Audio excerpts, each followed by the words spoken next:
కడుపుకు కాదు ఉపవాసం. దేనికి? కళ్ళకు ఉపవాసం పెట్టాలి. మనం కళ్ళకు ఉపవాసం పెట్టాలి. ఏదైనా చూడాలి అనిపిస్తుంటే నో నేను చూడను అని ఉపవాసం పెట్టాలి. ఏదైనా సినిమాకి నాకు చూడాలి అనిపిస్తుంది, టీవీ చూడాలి అనిపిస్తుంటే మనం ఏం చేయాలి? ఉపవాసం, కళ్ళకు ఉపవాసం పెట్టండి, చాలా మంచిది. ఏదైనా అందమైనది చూసి పలానా అమ్మాయిని చూసి ఆకర్షింపబడి అమ్మాయిని ఫాలో అవ్వాలనిపించింది అనుకో, ఉపవాసం పెట్టు.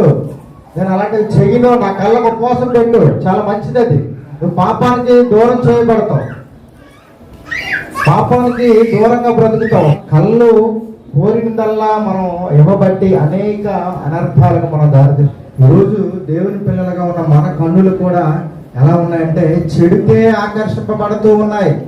ఆకర్షింపబడిన ప్రతి చోటికి కూడా మన కళ్ళను మనం వదిలేయకూడదు. కావాలి అనుకున్న ప్రతిదీ మనం కళ్ళకి ఇచ్చేయకూడదు. ఈ రకంగా కళ్ళు నాశనం అయిపోతున్నాయి, ఆత్మీయంగా కూడా కళ్ళు నాశనం చేయాలి.